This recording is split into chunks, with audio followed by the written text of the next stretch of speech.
Predsednik Inženjerske komore Srbije Dragoslav Šumarac prisustvovao je danas u naselju Kovanluk kod Kraljeva svečanom obeležavanju početka radova za kuću koju porodici Račić, čiji je stari dom teško oštećen u zemljotresu prošle godine, donira Inženjerska komora. Danas je ovo, da kažem, kruna te naše angažovanosti. Zajedno sa gradom Kraljevom odredili smo porodicu Račić da napravimo jedan objekat koji će da bude pre svega primereno onome koliko pripada samoj porodici, pošto je to četvoročlana porodica sa dve ćerkice.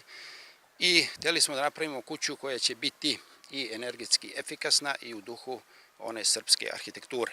Ovo je novi vid pomoći komore, čiji su inženjeri i do sada učestvovali u proceni štete i izradi projekata sanacije. Inženjerska komora kao odgovorna organizacija se posle zemljotresa, osim pomoći u inženjerima koje je dala gradu Kraljevu, opredelila i za doniranje jedne kuće. Ta kuća, obzirom da smo mi Inženjerska komora, je od samog početka, znači i projektovana, i tehnička kontrola izvršena i izgradnja poverena upravo našim članovima.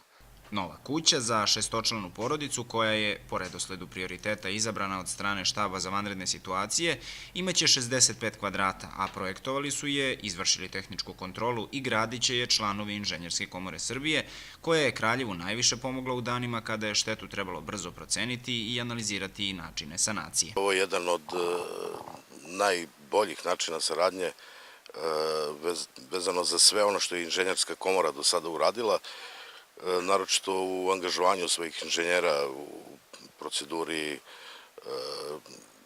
ispitivanja šteta, analize svih ovih oštećenja i mnogim drugim složenim poslovima koji jesu za Inženjersku komoru i za njene članove. I ovo je, ajde da kažemo, jedna simbolična kruna te saradnje koja ima i tekako mnogo značaja, ne samo simboličkog za ovu porodicu. Zahvaljujući se gradu i Inženjerskoj komori, domaćini su izrazili očekivanje da će na mestu stare kuće, predviđene za rušenje, nići nova i lepa u šumadijskom stilu. Ja bih samo da se zahvalim i gradu, gradonačelniku, Inženjerskoj komori i svima na ovome, jer šta reći, kao što vidite, to je bila jedna iza i druga koja se isto ruši.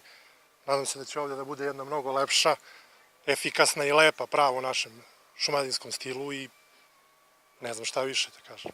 Samo još jednom svima hvala. Završetak objekta, čija će izgradnja koštati oko 3 miliona dinara, planiran je za 1. oktobar.